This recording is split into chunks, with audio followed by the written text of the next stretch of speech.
nyawanya masih di atas ya. belum belum bersama dengan tubuhnya. Yuk bangun. Ini apa namanya? Tadi sudah sarapan belum ini? Siapa yang sudah sarapan? Belum sarapan. Oh, enggak ada yang sarapan. Oh, pantas tuh semua. Ya. Kita akan mulai kebaktian tim kita pada pagi hari ini. Sebelumnya, mari kita berdoa terlebih dahulu. Terima kasih ya Tuhan buat pagi yang indah yang Kau berikan. Engkau boleh izinkan kami kumpul tempat ini bersama-sama untuk memuji dan menyembah-Mu ya Tuhan. Juga boleh sama-sama untuk belajar mengenai kejadian-kejadian ajaib-Mu ya Tuhan pada pagi hari ini ya Tuhan. Tuhan, kami berdoa, kami mau menyerahkan bagian Teens pada pagi hari ini. Kau sertai dari awal, pertengahan hingga akhir ya Tuhan, sehingga kami boleh, masing-masing pribadi boleh berjumpa dengan Engkau ya Tuhan. Makasih ya Tuhan, dalam nama-Mu Tuhan Yesus yang percaya katakan amin. Ya, mari kita nyanyikan satu lagu. Ini lagu ini menceritakan bahwa kita percaya bahwa janji Tuhan itu ajaib. Amin. Sungguh besar setiamu, Kau nyatakan bagiku.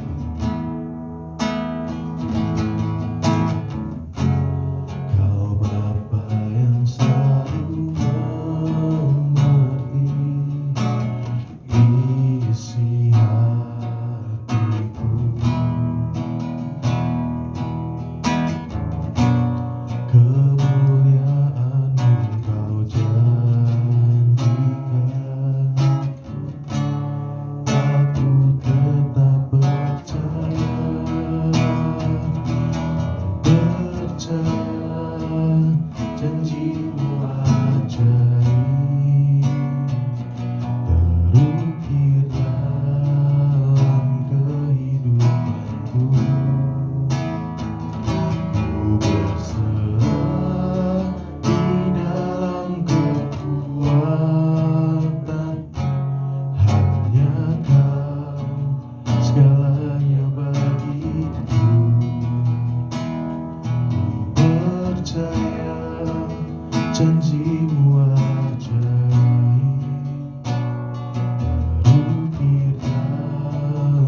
kasih ya Tuhan.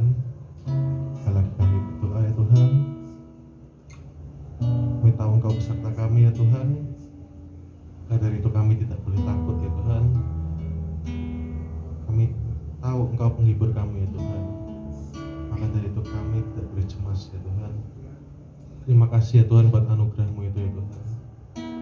Setelah lagi kami akan mendengarkan saksian dari teman kami dan juga sedikit firman-Mu ya Tuhan. Kiranya Engkau siapkan hati kami ya Tuhan, Engkau siapkan telinga kami, supaya apa yang disampaikan Tuhan boleh merema dalam hidup kami ya Tuhan. Dan kami boleh menjadi pelaku-pelaku firman-Mu ya Tuhan. Berkati yang akan memberikan kesaksian dan juga yang akan menyampaikan sharing firman-Mu ya Tuhan. Kiranya apa yang keluar juga daripada-Mu ya Tuhan. Terima kasih ya Tuhan, kami siap untuk mendengarkan firman-Mu. Yang percaya katakan amin.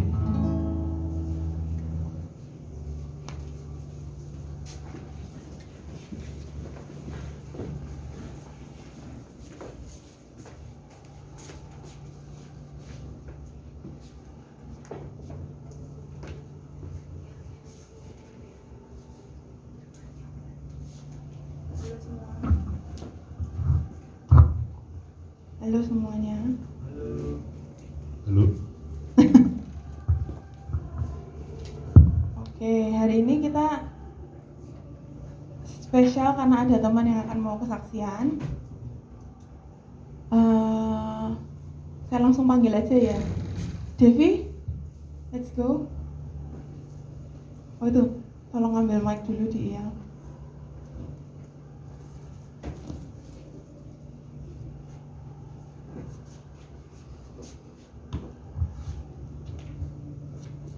Sudah pada kenal belum? Halo Dev, kelihatan nggak di kamera apa? Oke, kamu bisa memperkenalkan diri sendiri dulu. Perkenalkan, nama aku Devi. Mungkin beberapa yang kenal, beberapa yang belum juga. Devi kelas berapa Dev? Kelas 11 mau naik kelas 12. Mau naik kelas 12, karena lulus ya. Iya. Sekarang saya kasih kesempatan kamu cerita dulu, teman-teman. Silahkan. Kalau nanti sudah selesai, Chris dipanggil lagi. Shalom teman-teman. Halo. Pada kesempatan pagi ini, aku akan kesaksian perjalanan hidupku bersama Tuhan. Mungkin hidup ini tuh gak selalu berjalan lurus terus ya, dan pasti ada lika-likunya. Aku tuh terlahir gak dari keluarga Kristen ya, murni Kristen. Aku terlahir dari keluarga bertoleransi, dan itu juga beda-beda agama.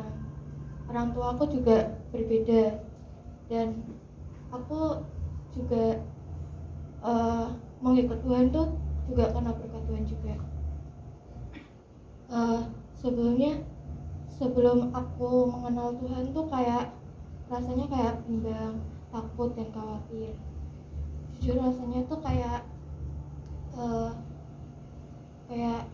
mau berjalan ke kiri atau ke kanan tuh kayak bimbang banget gitu. Dan aku tuh sampai dulu itu di sekolah sampai dimusuhin sama teman-teman, dan karena aku belum pasti percaya sama Tuhan gitu sepenuhnya. Waktu dulu SMP kayak dijauhi teman-teman, semuanya tuh nggak pernah percaya sama aku. Terus dan keluargaku tuh yang keluarga besar kadang berpikir kayak, kamu mengikut Tuhan tuh kenapa sih, karena apa, sebab apa karena ikut-ikut teman atau apa. Dan terus aku kayak percaya sama diriku sendiri. Aku dengan lantang bilang aku percaya sama Tuhan karena dari hati, gak karena ikut karena sama teman-teman atau hal yang lain. Terus aku sampai gak tahu mau curhat ke siapa. Ke Tuhan juga aku belum percaya sepenuhnya sama Tuhan. Terus aku sampai mendem ya, kayak pergumulanku tuh sampai 5 tahun tuh gak pernah ceritain ke siapa-siapa. Ke orang tua pun aku gak berani cerita. Kayak hal seperti itu tuh kayak aku takutin gitu. Mungkin orang tua nggak pernah percaya sama aku, dan aku juga bingung mau cerita ke siapa. Lalu orang tua aku tuh kan udah pisah, jadi mau cerita ke siapa tuh mungkin nggak bakal percaya. Lalu singkat cerita aku tuh ikut ikut kayak itu KKR atau apa gitu kan. Aku kayak yaudahlah, coba aku kayak percaya percaya aja sama Tuhan dengan sepenuh hati. Terus uh, di situ aku kayak ngerasa hadirat Tuhan itu turun dalam hidupku gitu. Terus nggak kerasa juga. Terus banyak teman-teman, sahabat, semuanya itu kayak dekat sama aku gitu, sama saling percaya sama ceritaku gitu. Dan sebelumnya tuh ceritaku tuh nggak pernah dipercaya sama orang-orang, karena mungkin mereka beranggapan kayak apa sih kamu tuh kayak bohong deh, kayak mengarang cerita. Sebenarnya itu kehidupanku tuh sulit banget dan nggak tahu harus kemana lagi. Terus aku keinget satu ayat ini di Matius 11 ayat 28 sampai 29.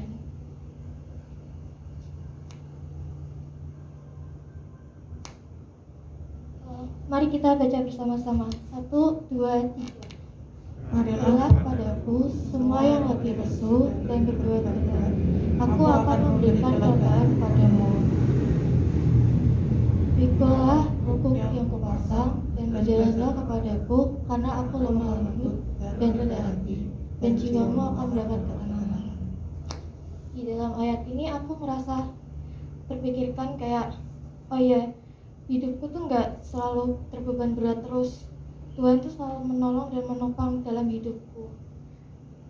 Terus aku harus berpositif thinking, dan semuanya aku lakuin dengan sepenuhnya dan tanpa rasa khawatir.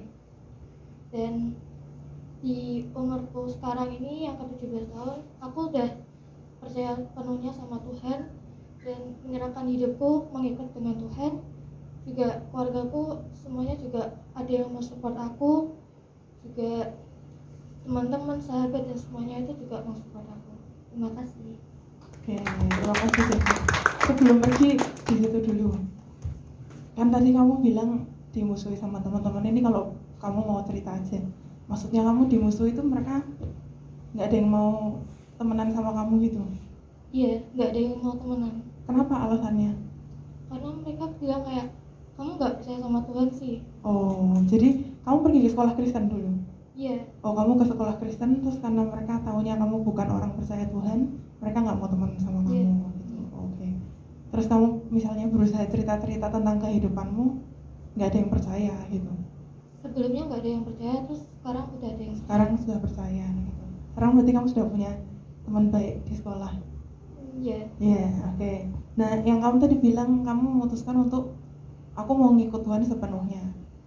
Itu perbedaannya waktu kamu ngikut Tuhan yang sebelumnya sama kamu ngikut Tuhan sekarang, dalam keseharianmu, dalam hatimu, dalam pikiranmu, bisa nggak dijabarkan perbedaannya apa, supaya karena aku ngikut Tuhan sepenuhnya. Siapa tahu nih teman-teman di sini ada yang ternyata belum ngikut Tuhan sepenuhnya. Perbedaannya apa sih waktu aku ngikut Tuhan sepenuhnya dan enggak? Perbedaannya sebelumnya kayak misal baca Alkitab gitu, baca Alkitab tinggal baca gitu, nggak ada hadirat Tuhan gitu. Terus waktu menyembah Tuhan tuh kayak yaudah menyembah, nggak ada hati yang lemah lembut atau apa gitu. Nah, waktu kamu sebelumnya kamu berarti sudah Kristen seumur hidup atau gimana? Maksudnya kamu sudah agamanya Kristen gitu? Sebelumnya belum, baru ini. Oh, baru ini kamu. Ya. Berarti kamu baca Alkitab atau menyembah karena kamu pergi ke sekolah Kristen, alasannya itu?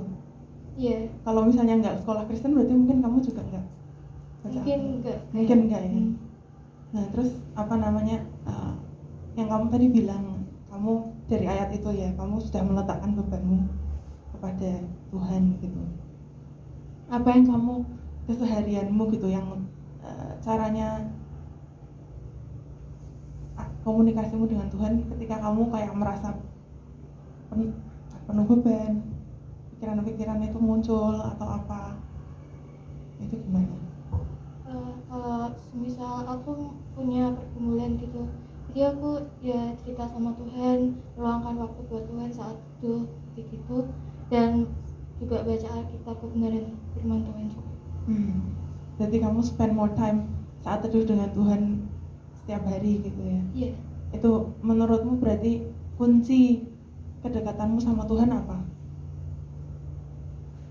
Kuncinya ya kita saling percaya aja sepenuhnya sama Tuhan. Percaya bahwa Tuhan akan take care of you.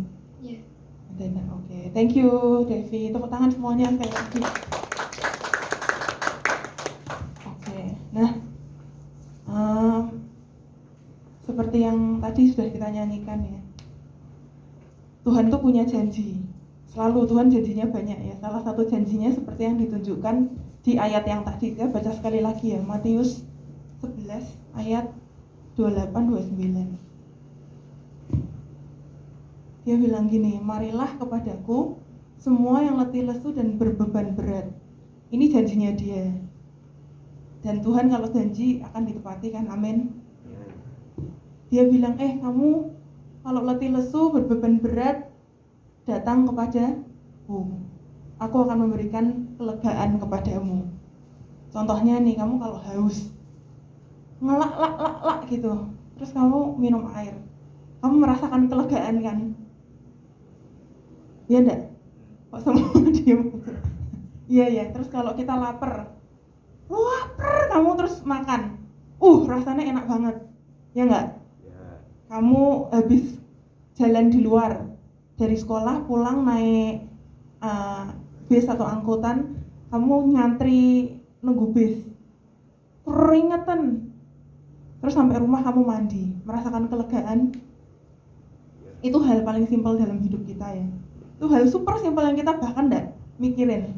Apa kamu terus habis minum air, terima kasih Tuhan. Jarang loh kita kayak gitu. Itu hal sesimpel itu yang adalah anugerah dan kelegaan itu kita enggak kadang kita enggak mikir dan lupa bersyukur sama Tuhan. Dan ini Tuhan janji ketika kita berbeban berat, Dia akan memberi kelegaan. Ini kelegaan yang jauh lebih dari kelegaan yang kamu nikmati ketika kamu minum air dingin atau kamu lapar atau ketika kamu mandi. Sesuatu yang kelegaan yang luar biasa, yang adalah sebuah janji Tuhan dan anugerahnya Tuhan. Siapa yang di sini merasa punya beban? Si Glory pertama angkat tangan, Kohil kedua angkat tangan, JP, Oka, semua punya beban ya. Panuel juga. Kita semua punya beban. Misalnya kalau Cik Grace ya kadang-kadang kok mau diet tapi enggak berhasil. Kok enggak termotivasi. Tapi dikritik terus tentang berat badan, itu bisa jadi beban. Atau misalnya kadang-kadang orang terlalu kurus, dikritik terus. Kenapa kok kamu kurus banget padahal aku udah makan banyak loh. Itu juga jadi beban. Itu hal-hal duniawi ya, tapi kita kan sehari-hari punya beban kita sendiri, pekerjaan, sekolah, relationship dengan teman, atau relationship dengan orang tua. Atau kadang-kadang kita baru bertobat, terus kita merasa bersalah, banyak banget yang kita merasa bersalah dari masa lalu kita. Itu juga bisa jadi beban. Tapi dia bilang melalui ayat ini yang tadi diingetin sama Devi, ayo datang kepadaku. Seringkali kita tidak sadar bahwa Tuhan itu sudah menunggu kita, atau kadang-kadang kita terlalu sombong untuk datang ke Tuhan. Kalau misalnya tidak sadar tuh kadang-kadang kita terbiasa, kalau ada kesusahan aku akan mengandalkan diri sendiri nomor satu. Atau ada kesusahan aku mengandalkan orang tuaku. Ada suatu titik di mana itu kita tidak bisa mengandalkan diri sendiri, kita tidak bisa mengandalkan Tuhan. Kita tidak bisa mengandalkan diri sendiri, kita tidak bisa mengandalkan orang tua. Teman bisa mengkhianati kita, orang tua bisa mengecewakan kita, diri kita sendiri bisa mengecewakan diri kita sendiri. Jadi yang kita bisa andalkan cuman Tuhan. Nah dia bilang, ayo ke aku, nanti kamu tak kasih kelegaan. Sebelumnya dia foto kamu sebelum kata ayat ini merema, sebelum kamu mengandalkan Tuhan. Hari-harimu tuh rasanya apa sih bedanya sama sekarang? Hampa. Kamu kayak pikirannya kosong, kamu nggak ada motivasi. Kamu merasa sekolah juga nggak penting, makan juga nggak penting gitu. Bisa loh, kamu pergi sekolah, aduh nggak penting banget sih ini. Kamu makan kayak ngapain sih makan? Kamu kerja, kalau yang sudah kerja, aduh ngapain sih, nggak penting banget sih. Itu kenapa kamu hampa artinya? Karena hidup ini sebenarnya penuh dengan makna kalau kamu ada bareng Tuhan. Tuhan punya purpose buat kita semua. Harusnya kita semangat ngelakuin hari-hari, karena kita setiap hari itu harusnya melakukan apa yang Tuhan mau kita lakukan, semangat mencapai apa yang Tuhan mau kita lakukan, semua itu ya. Harusnya nggak hampa kalau ada bersama-sama Tuhan. Atau yang misalnya capek. Dulu Cici pernah di satu titik di mana hidupnya Cici, yang Cici kayak gini, pulang kerja, belajar, tidur setiap hari 2 jam, sampai bingung aku tuh sebenarnya itu sekolah tuh ngapain? Aku kok kerja keras, nggak bisa ngapa-ngapain, mau pergi aja susah karena nggak punya waktu, capek terus. Sebenarnya aku tuh sekolah tuh ngapain? Gitu. Kadang-kadang kayak gitu. Aku tuh sebenarnya tuh kerja, hidup segini susahnya setiap hari, padahal ya nggak sesusah itu ya. Aku cuma capek aja badannya karena sibuk, pikirannya capek karena dipakai terus gitu ya. Kita hidup gitu terus tiap hari sama terus mikir, ngapain tuh? Karena kita lupa mengandalkan Tuhan, kita lupa hidup itu kita lakukan setiap hari buat Tuhan. Tuhan yang akan menaruh makna dalam hidupmu, kita enggak bisa naruh makna sendiri. Ayat berikutnya 29. Pikulah kuk yang kupasang dan belajarlah padaku. Tadi beban itu kuk ini ya, itu beban. Ada yang misalnya sudah kayak Cik Grace, umurnya udah agak sedikit lebih tua, bebannya ya mungkin pekerjaan, mikirin masa depan, maksudnya gimana caranya aku bisa accomplish apa yang Tuhan mau aku lakukan. Apa yang mau Tuhan aku lakukan tuh apa sih? Cici ini sebentar lagi umur 30. Jauh kan dari kalian? Yang mungkin yang beban Cici, yang jadi pikiran Cici dalam umur 30 ini lain sama bebanmu kan. Tapi enggak apa-apa ya, kita semua punya beban kita sendiri-sendiri di waktu kita sendiri-sendiri. Cici udah melalui yang beban yang kalian pikirin. Nanti 10 tahun lagi kalian mikirin apa yang Cici pikirin. Lebih dari itu ya, 20 tahun lagi ya. Enggak sih, kalian 12-13 ya yang paling muda ya. Sekarang mungkin beban kalian lain sama bebannya Cici. Tapi ini kuk, ini beban ini yang kita sehari-hari yang kita alamin, apa yang dalam pikiran kita, yang membuat berat hati kita, apa yang membuat kita bertanya-tanya kadang-kadang. Nah, tapi yang kupasang suruh pikul.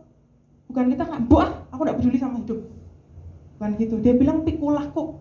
Beban yang ada dalam hidupmu harus mau pikul, harus kalian pikul. Bukan terus kayak aku menyerah sama hidup, atau hidup ini terlalu susah, atau tak lupakan aja. Misalnya kalian punya pekerjaan, stres, berat, beban, udah aku keluar aja, aku gak usah kerja. Enggak kayak gitu. Sekolah susah banget, caranya gimana aku bisa nyelesain sekolah? Suruh pikul loh kukmu, bebanmu sekolah harus kamu pikul. Kamu harus bisa bekerja keras dan selesaikanlah sekolahmu. Kalau misalnya kamu punya sulit relationshipmu dengan orang tua, suruh pikul. Bukan kamu kayak cuekin orang tua, kamu memberontak sama orang tua, itu namanya bukan memikul kuk. Kamu suruh pikul kuk itu. Misalnya kamu mau jadi Kristen tapi satu-satunya yang mendukung kamu adalah mungkin mentor kamu. Selain itu keluargamu nggak mendukung, siapapun nggak mendukung, suruh pikul kuknya. Pegang beban ini karena kamu harus melaluinya ini kuk yang ditaruh sama Tuhan. Atau misalnya apalagi ya contohnya yang lain, kamu pelayanan di gereja tapi kok pelayanan kok kerja keras banget ya. Itu peran yang Tuhan kasih buat kamu, walaupun kerja keras itu tetap harus kamu lakukan. Kemudian belajarlah padaku. Kita tidak dibilang sama Tuhan, ini tak kasih beban jebret, silahkan kamu berusaha sendiri gitu. Tidak, belajarlah padaku. Dia ngasih firman Tuhan, dia ngasih contoh hidupnya. Buat apa? Kita pegangan untuk belajar dari dia. Bukan kita kayak berusaha figure out everything by ourselves gitu. Misalnya anak kecil berusaha jalan, kan tidak terus dibiarkan nanti jatuh-jatuh sambil ya udah dibiarkan, kan enggak. Orang tuanya kan dari ujung, ayo sini satu terus kalau mau jatuh dipegangin, ya kan? Atau misalnya kamu masuk di sebuah pekerjaan yang baru, pasti kan ada waktu training, sebulan, 3 bulan, kamu tidak cuma dilepaskan. Orang di dunia aja tahu bahwa kalau ada sesuatu yang baru harus di-guide, harus diajari. Tuhan lebih tahu lagi, Tuhan yang kasih kita hikmah toh. Tuhan ngasih kita firman Tuhan ngasih kita mentor-mentor, Tuhan ngasih kita orang-orang di sekitar kita untuk mengajari kita. Dia bilang belajar dari aku. Dia yang pernah mengalami kuk yang paling berat. Dia Tuhan jadi manusia, sampai istilahnya quote unquote menangis darah waktu dia di Getsemani ya. Dia, aduh Tuhan, ini beban ini kok berat banget gitu, aku harus mati buat mencurahkan darahku untuk seluruh orang di dunia ini. Tapi yang paling berat apa? Karena dia memikul dosa, Allah berpaling dari dia. Bayangin, kamu anaknya Allah kayak berpaling karena kamu mikul dosa sekian banyak yang kayak najis gitu. Nah terus lanjut lagi. Nah Tuhan sudah punya pengalaman yang beban yang sangat berat itu. Dia makanya bilang, aku punya pengalaman ini, aku mau ngajarin kamu. Selanjutnya, karena aku lemah lembut dan rendah hati. Pertama, lemah lembut dulu ya. Salah satu kualitas yang luar biasa dari Allah adalah lemah lembut. Dia itu nggak mungkin pertama kali ngajarin kita dengan cara kamu ya kaget toh. Bener nggak?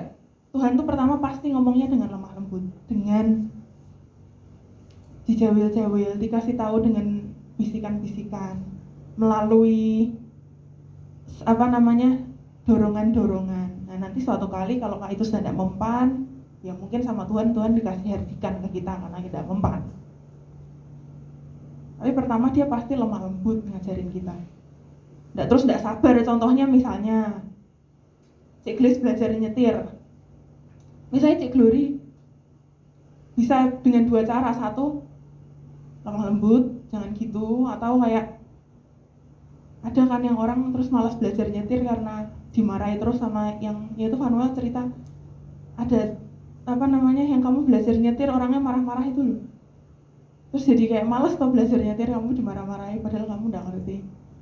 Nah, itu bisa kadang-kadang orang belajar nyetir dimarah-marahi, atau bisa dengan lemah lembut. Tuhan mengajari kita pertama dengan lemah lembut kok. Terus kedua, rendah hati.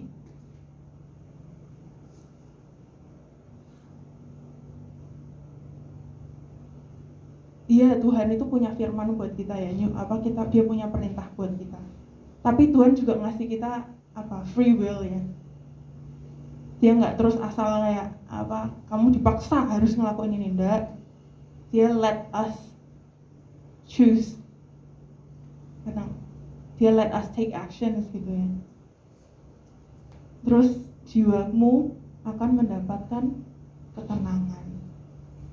Ini sebuah janji. Tuhan bilang nanti jiwamu akan dapat ketenangan. Ayat yang sebelumnya bilang kelegaan, ayat yang selanjutnya bilang ketenangan. Ini contohnya kamu habis keluar seharian, capek, panas, sampai rumah, kamu mandi, kamu minum air dingin, kamu nyalain TV, terus kamu nyalain AC atau kipas angin, kamu leha-leha. Itu contoh simpel yang kamu bisa merasakan kelegaan kemudian ketenangan. Ya enggak? Kamu waktu santai-santai di depan itu, tapi satu hal yang super kecil, super simpel. Ini Tuhan bilang akan ngasih kamu kelegaan waktu kamu datang ke Dia, kemudian ketenangan. Kelegaan tuh biasanya datangnya at one moment ya. Kamu enggak terus lega sepanjang waktu, enggak. Kelegaan tuh biasanya one moment. Tapi selanjutnya setelah kelegaan, Tuhan janji ngasih apa? Ketenangan. Ketenangan itu bisa long lasting. Jadi setelah kamu merasakan kelegaan, selanjutnya kamu akan merasakan ketenangan, peace sepanjang hidupmu. Bukan berarti hidupmu uneventful, enggak. Tapi dalam event apapun, dalam situasi apapun, dalam problem apapun, kamu akan merasakan ketenangan. Ketenangan itu bukan berarti gini, diem atau kayak nggak ribut, nggak tenang. Itu dalam sini kamu kayak aku kuat, aku nggak stres. Itu semua di dalam sini kayak tenang, peace. Makanya Cici, salah satu hal yang Cici selalu berdoa, yang Cici selalu sebutkan ketika Cici berdoa dalam sehari-hari itu adalah Tuhan berkati aku dengan joy and peace. Aku mau melalui hidup ini dengan joy and peace. Karena true joy and true peace cuma datangnya dari Tuhan. Dan tidak ada hal lain di dunia ini yang bisa ngasih kita itu. Punya uang bukan berarti kita akan joy dan peace loh. Mungkin bisa tambah stres ngurusin uang. Kamu punya anak, kamu kadang-kadang mikir, aku kalau punya anak aku bakalan happy, misalnya gitu. Kalau aku dapat nilai A, aku ranking 1, aku bakalan happy dan peaceful. Ya setelah itu kamu stres untuk hal yang lain lagi, bisa juga. Jadi yang joy sama peace kamu bisa datang karena kamu dikasih sama Tuhan. Karena ada Tuhan dalam hidupmu, kamu jadi joy and peaceful ya. Nah, hari ini yang di-remind tentang, ingat ya theme-nya kita kan closeness to God ya. Ketika kita close to God, yang kita rasakan adalah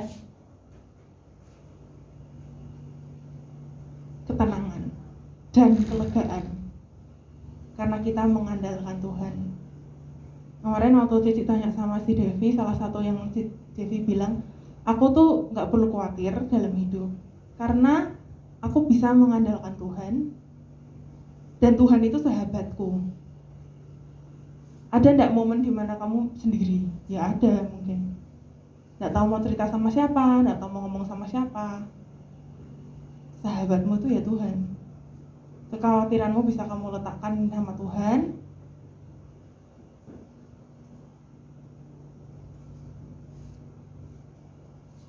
Kamu kalau lagi sama sahabat deketmu cerita-cerita, makan yogurt atau makan ice cream atau kalau minum kopi, seneng enggak? Apalagi kalau kita sama our ultimate best friend ya, God. Kita cuman hangout aja tuh happy banget. Excited kalau mau berangkat pergi jalan-jalan sama teman-teman mau hangout. Apalagi kalau kita hangout sama sahabat kita Tuhan. Kita akan merasakan kelegaan dan ketenangan itu. Nah, ini cuma sekedar refresh ya. Kedua minggu yang lalu, kemudian minggu lalu. Karena ini minggu ini kita mau wrap up theme closeness to God ya. Walaupun kita akan selalu mengingatkan mengenai ini, tapi theme monthly kita yang closeness to God kita akan wrap up di minggu ini. 2 minggu lalu si Natalia yang sharing, ada yang ingat? Si Natalia bilang apa? Dia bilang ada 2 hal ya, trust and honesty. Kalau kamu dekat sama seseorang, kamu akan trust. Devi kalau nggak trust sama Tuhan, dia nggak akan follow 100% sama Tuhan. Cik Grace kalau nggak trust sama Tuhan, nggak akan follow 100%, ya kan?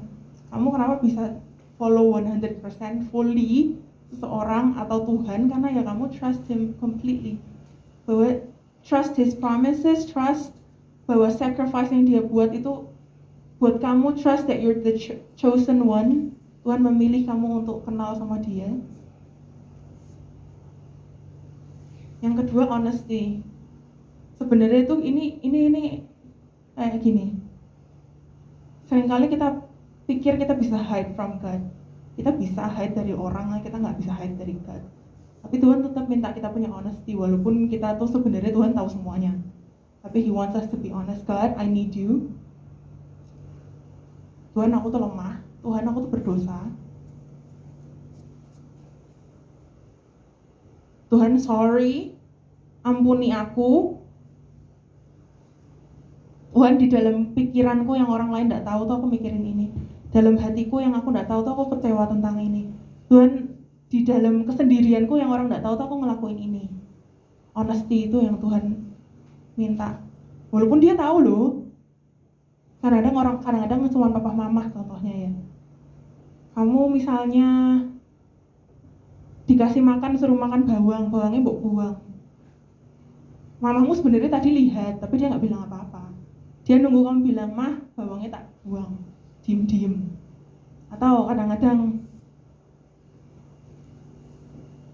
ada yang diem mengambil uang dari dompet mama karena pengen beli sesuatu. Dipikir mama nggak tahu, mama tahu, cuma dia nggak bilang apa-apa. Kadang-kadang kan ada gitu. Tuhan juga sama, dia tahu, cuman dia nunggu kalian honest. Kemudian minggu lalu Bu Lisa cerita tentang kedekatan sama Tuhan. Kalau kamu mau bisa dekat sama Tuhan ya karena kamu mengenal Tuhan ya, mengenal suara Tuhan. Jadi sahabatnya dia tuh kuncinya dua, mengenal, kemudian komunikasi sama dia. Kalau mau nggak komunikasi gimana kamu mau kenal? Kalau kamu nggak ngobrol sama Tuhan saat teduh, kamu nggak baca firman Tuhan yang adalah perkataannya dia, kamu nggak listen to His voice, itu gimana caranya kamu dekat sama Tuhan? Sama yang hari ini, untuk wrap up, diingatkan bahwa kamu bisa mengandalkan aku loh. Kadang-kadang tuh ya, Tuhan tuh lebih desire closeness to us daripada kita desire closeness to God. Itu yang sedih. Tuhan Allah yang ciptain kita, yang too good for us, itu desire closeness to us dan menanti kita untuk mendekat sama Dia. Nah, ini yang jadi harapan kita punya theme ini. Walaupun ini mungkin sesuatu yang kalian sering dengar ya, dekat sama Tuhan, tapi ini perlu diingetin terus. Karena apa? Kita semua perlu experience ini. Makanya kenapa salah satunya kita mulai dari bulan lalu ya, kita akan sebulan sekali ada kesaksian dari teman-teman, dari kalian semua. Nanti kalau kalian mau kesaksian ya bisa bilang sama salah satu mentor. Ini penting kita dengar dari satu sama lain, karena kita semua tuh harusnya mengalami Tuhan. Kita punya pengalaman yang bisa inspire others. Nggak cuma Cik Grace atau Bu Lisa, Om David, Om Hin. Semuanya kita tuh sebenarnya harus experience God, mengalami Tuhan, dan bisa tell others supaya teman-teman yang lain bisa inspired. Oh iya ya, Tuhan ngelakuin itu di hidup temanku. Tuhan, aku pengen ngalamin hal yang sama, bahkan lebih. Itu yang kami pengen kalian, kita semua. Dan experiencing God itu bukan kayak one big event in your life ya. Itu harusnya many events. Karena kamu close to God, kamu akan merasakan Tuhan terus, experience Tuhan terus. Sebenarnya yang kalau mau dijadiin kesaksian harusnya bahannya banyak. Bukan cuma aduh aku nggak ada kesaksian, sebenarnya loh ya.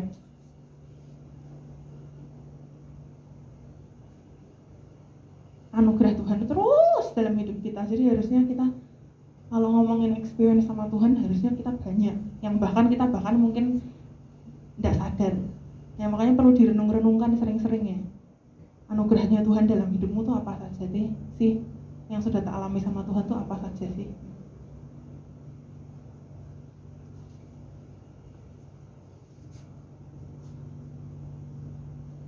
Jadi tidak cuma siapa yang sudah mengalami Tuhan, tapi siapa yang mau terus mengalami Tuhan dalam hidupmu. Semakin hari semakin dekat.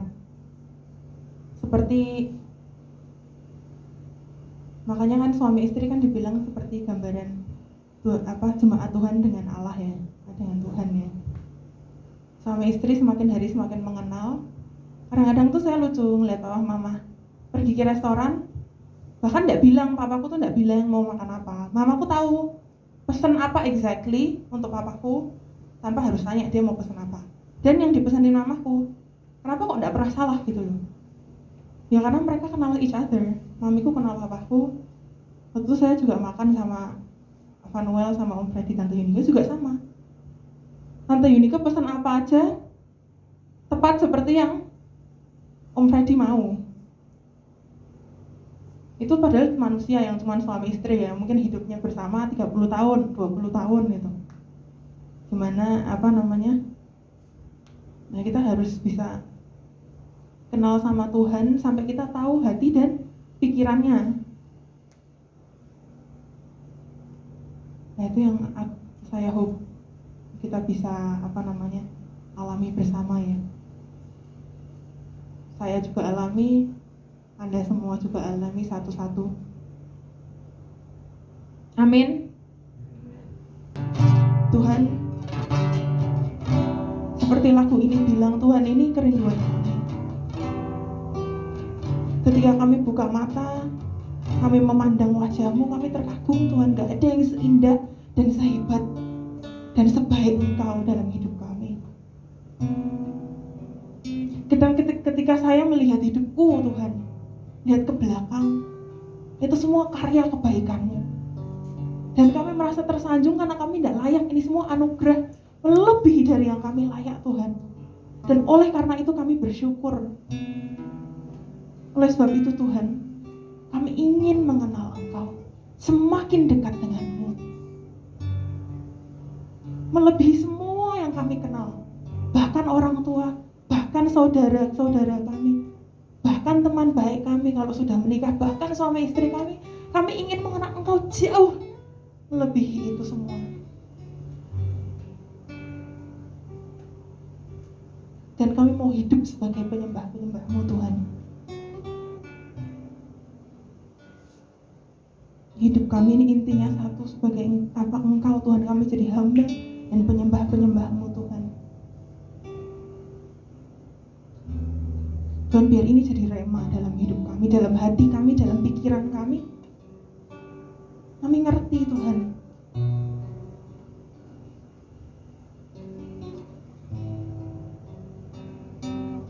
bahwa Engkau desire to be close to us, dan kami pengen punya desire, dan kami ingin Tuhan dekat juga dengan Engkau.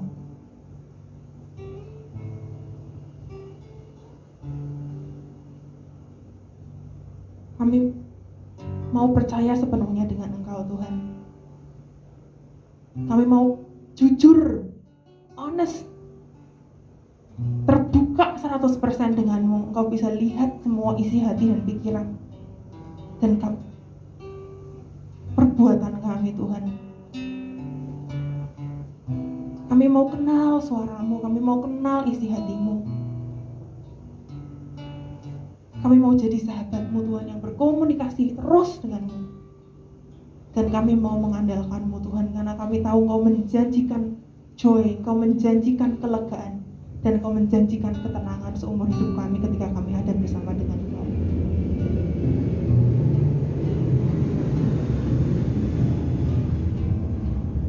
Terima kasih Tuhan buat anugerah-Mu, terima kasih buat hidup ini Tuhan.